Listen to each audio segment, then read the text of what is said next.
Hello dear student, तो कैसे हो आप सभी। आई होप आप सभी बहुत अच्छे होंगे। और आप लोगों का जो कल हमारा केमिस्ट्री का जो सेंट्रल एग्जामिनेशन का जो पेपर था वो बहुत ही अच्छा गया होगा, जैसा कि आप लोगों ने मैसेज के थ्रू हमको इन्फॉर्म किया है। बहुत जनों ने तो ये भी बोला है कि सर केमिस्ट्री का पेपर देख के तो एकदम लग रहा था कि दिल एकदम गार्डन गार्डन हो गया, बोले तो दिल एकदम बाग बाग हो गया। तो बिल्कुल बाग बाग होगा अगर आप लोगों ने मेहनत किया होगा, मेरे साथ मिलकर एकदम अच्छे से मेहनत किया होगा, टेस्ट सीरीज ज्वाइन किया होगा, प्रॉपर नोट्स बनाया होगा। और जैसे जैसे हम गाइड आपको करते हैं, अगर हमारा प्रॉपर गाइडलाइंस को आपने फॉलो किया होगा तो आप देखोगे कि सारा का सारा जो क्वेश्चन था आपका एज इट इज जैसे बताए थे वैसे ही आया हुआ था, उससे एक भी क्वेश्चन इधर से उधर नहीं आया होगा।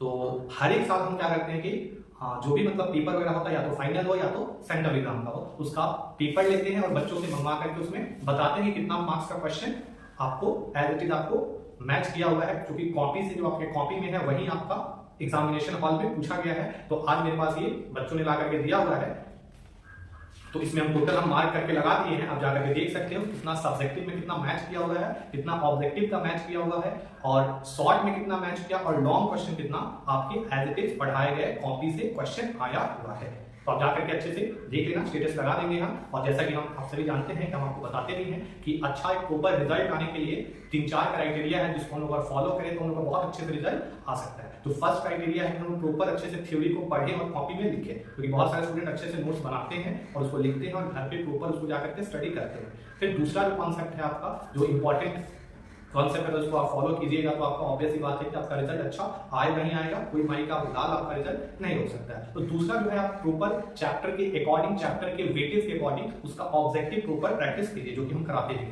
नोट्स में बहुत सारा रहता है ऑब्जेक्टिव मेरे, तो बताते हैं तो, और साइड से भी आपको टेस्ट के थ्रू बहुत सारा नया नया ऑब्जेक्टिव आपको अलग अलग तरह का वेराइटी ऑफ ऑब्जेक्टिव आपको प्रैक्टिस कराया जाता है। तो according to weightage of 50 to 100 objective आपको पर चैप्टर वाइज लगाना होता है, अच्छा स्कोर करना है। अगर मान लो कोई चैप्टर छोटा है तो उसके अकॉर्डिंग मान लो 50-60 इनफ होगा, और कोई चैप्टर अगर बड़ा है, उसका वेटेज ज्यादा है, बड़ा चैप्टर है, ज्यादा कंटेंट है, तो ऑब्वियसली बात है उसमें ज्यादा सा ऑब्जेक्टिव, ज्यादा तरह का टाइप ऑफ ऑब्जेक्टिव बनेगा, उसमें नियर अबाउट उसमें आपको 100 ऑब्जेक्टिव प्रैक्टिस करना ही करना होता है। और टेस्ट सीरीज जो कि सबसे इंपॉर्टेंट है, टेस्ट सीरीज आपको ज्वाइन करना होता है, और क्लास रूम में भी जो टेस्ट होता है उसको रेगुलर बेसिस पे आपको टेस्ट देना होता है। इससे क्या होता है, आपका कॉन्फिडेंस लेवल बूस्टअप होता है, क्वेश्चन कितने वेराइटीज ऑफ क्वेश्चन आपसे पूछा जा सकता है ये आपको समझ में आता है। तो ये सारा आप लोगों ने देख रखा था, तो ये सब हो गया। और सबसे इंपॉर्टेंट बात कि आप नोट्स अच्छा बना लिए हो, क्वेश्चन प्रैक्टिस कर लिए हो, लेकिन बार बार मल्टीपल्स ऑफ टाइम आपको रिवीजन पे ध्यान देना होता है। रिवीजन नहीं किए, सारा नोट्स अच्छा बनाया होगा, ऐसे धरा कधरा रह जाएगा, आपका रिजल्ट नहीं आएगा।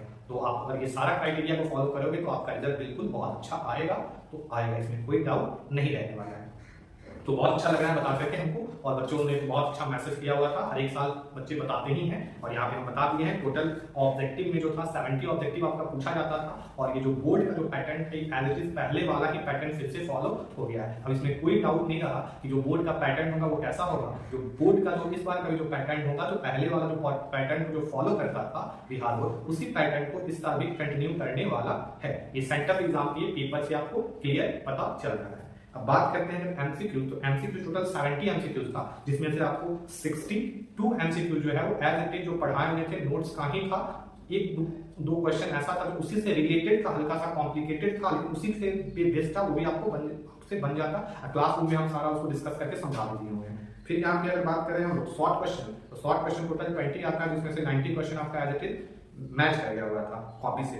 फिर बात करें अगर लॉन्ग क्वेश्चन, तो 6 लॉन्ग क्वेश्चन आता है, जिसमें से 5 क्वेश्चन आपका एज इट इज लग गया हुआ है, और जो क्वेश्चन नहीं मैच कर पाया है वो सारा जो है वो रिएक्शन वाले चैप्टर से है। रिएक्शन का 2-3 चैप्टर जो बचा हुआ है उसको हम पढ़ा देते हैं, तो उसके बाद से सारा का सारा इसमें 140 मार्क्स का जो आता है वो 140 में 140 मार्क्स का आपका सारा का सारा क्वेश्चन एज इट इज आपका नोट्स में मिल जाएगा। तो आई होप आप लोग बहुत अच्छे से पढ़ाई कर रहे होंगे, मन लगा के पढ़िए और रेगुलर अच्छे से प्रैक्टिस करते रहिए, और आई होप आप बहुत अच्छा करोगे, और आपका रिजल्ट में नो डाउट कि रिजल्ट आपका बहुत ही बेटर आने वाला है।